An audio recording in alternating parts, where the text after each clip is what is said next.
Laibak asigi corona virus ki case lak mawda humdoi henkre PM na vaccine chariba mafamsing yengsinkhre. Haukiba pung kunmari da laibak asigi oina COVID-19 narba miyoi nauna lising ni phumathoi ga chahum kuni thoi thengna khibaga loinana apunba case masing lak mawda humdoi ga lising yankhai mathoi ga chamatara yaure. Masina maram oirga hojik laina asina nariba apunba masing lak mari ga lising yankhai mari ga chamapan nipu oikhre. Union Health Ministry की data की मतुंगिना ngasi phawbuda punna mioi lak mar futaret ka lising yang khimapan ga chamapan humpumapan phagat han bangam khre hai nauna mioi samri ga marphu manga siduna laina asidagi sikhiba punba masing lak maga lising kunthra taru ka chani yoksin khre Maharashtra na laibak sigi oina coronavirus na sokal ba state chingi manungda khwaidagi makokta lairi marak asida Prime Minister Narendra Modi na laina asigi vaccine chariba city ahumda hakthengna na chattuna vaccine ching asigi development gi matangda yengsin khre Mahakna yengsinkhre mafamsing adudi Ahmedabad ki Zayed Biotech Park, Hyderabad ki Bharat Biotech amadi Pune ki Serum Institute of India ni hairi. Mahakna ngasi ki khongsat asida scientist singa loinana Zayed Biotech Park ta ahanba yengsinki hairi. Aduga topa pao mana diabetes na narba miyoi million tara na sizinariba drug makhal ani heart attack tholakpa yabagi section wa phongdokre. Diabetes na narba India ki miyoi million tara romna hojik sizinariba diabetes ki drug makhal ani heart attack tholakpa yabagi khudong thiba wafam sing paladuna US ki study amagi matungina phongdorokpadagi section thorang lokhat poina government na hairiba drug ani asigi mamal machang hanna lep thokna bagi damak phirep lokhibaga loinana doctor kharanadi drug sing asi anaba singda prescribe tawba lepkhre hairi India da hojik diabetes na narba miyoi lising kaya leibaga loinana malem gi oina yengbada leibak asida laina asina naba missing khwaidagi hena leiri study adugi matungina sada nifum doi gi sangda heart attack tholakpa yabagi khudong thiba leiriba hidak sing adudi avandia amadi ectos ni hairi US Food and Drug Administration FDA na hairiba drug ani asi yamna section hogadaba hidak sing ni haina section wa phongdokre hairi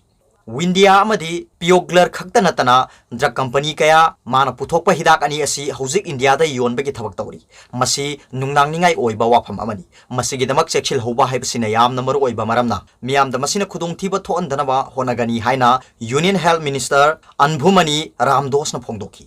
drug sing asigi mamal machang hanna khangdoknaba amadi issue asida miyeng changsinabagi damak minister asina Drug Controller General of India amadi atei mari leinaba official singda su pautak pikre hai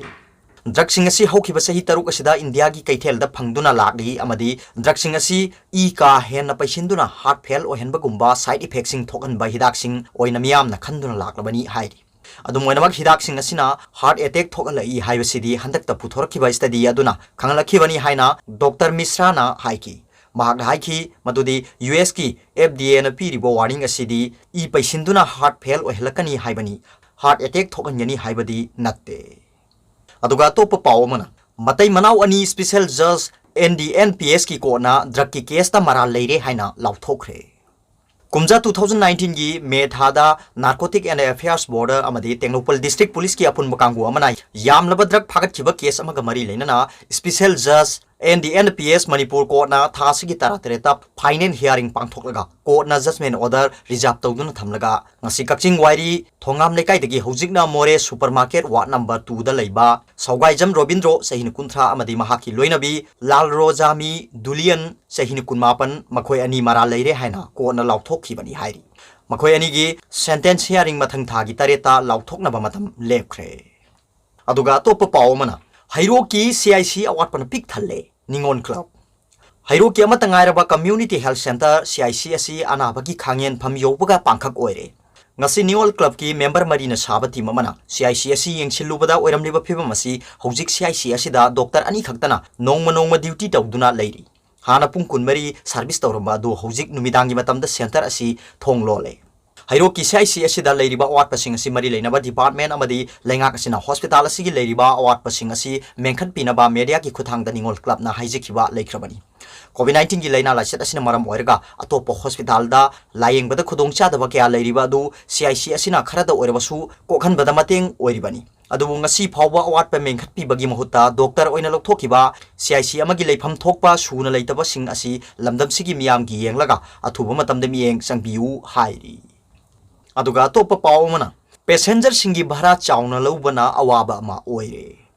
Manipuri COVID-19 laisat hek lerakpaga lockdown matam lauthoktuna mi amata mapan ipan thokpa yahaludre adubo hojikti miyam gi yenglaga center na lockdown gi mahutta unlock chana bahore unlock hek chana bahobudagi covid ki chana kanglon amagi makhada passenger gari SOP ngak laga haibadi seat capacity dagi tangkhai hantharaga chen ba yahankhre masina hana lawramba bhara dagi tangkhai hengat laga lawri matangsida luribadi passenger gari sing asi passenger puba tangkhai hanthari bara haibasini passenger puriba gari sing amata passenger tangkhai hantharaga chen ba kaya ude auto rickshaw kaya da mi hapagi sang hanagum adumak krik krik ina duna haplaga puba uri aduga bhara di adumak hengat na lawri hana lupa tara lawramba bhara da lupa nifu lawri aduga lupa kun lawramba na lupa humfu lawi haina passenger singna yamna penadre passenger sing penadre haibagi wani kanamata na su bhara yamale haiba ngamde masi su bhara si hankhiba amuk su manadri hankhiba matamda lakpada lawri ba bhara da su lupa tara ama amuk hengat na lawri Taunariba mong asidi angakpa haiba aduni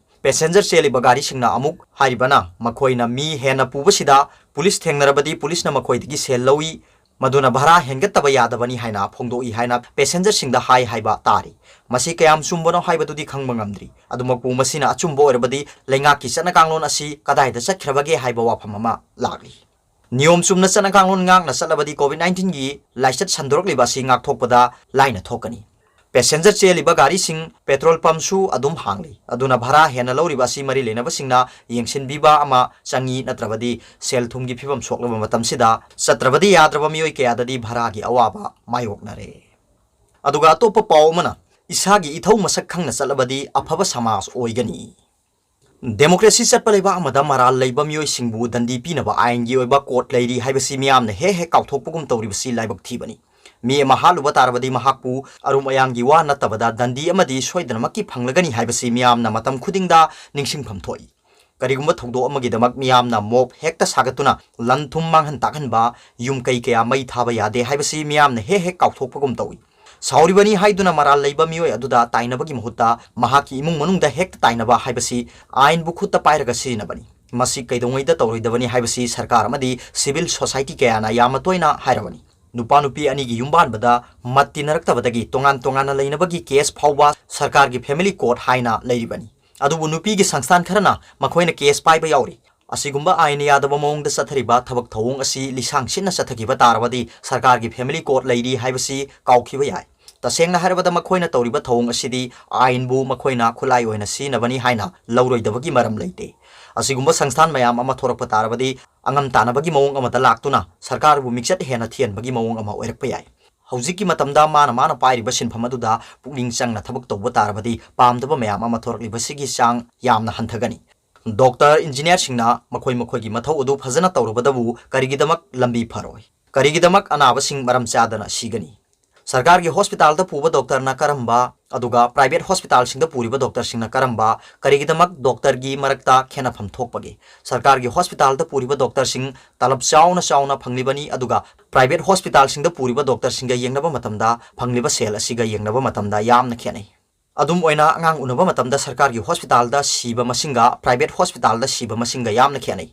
सरकार की hospital सिंगदा अंगांग उनबा मतमदा वाथोक हेक लाक्लिबासी मको ओइनो पुरिबा doctor सिंग अदुना मखा ताबा सिंगदा अयामना सिनबदगिनी हाइबा याय doctor मचा मसुदा सिनगनी यादा यारक्त्रबा मतमदा हाइबदी लुसिलक्लबा मतमदा concern doctor अदु कौगनी doctor अदु लाक्लबा मतमददी हाना मौंग तादना लेरमलबनीना अनाबा अदुगी फिवम लुसिलक्पना कनबा ngamdabani हाइबा याय डॉक्टर न मिगी पुंसी कनबा ngamba nate adubu makoina section honarabadi sirabasu patient party singna pengedabani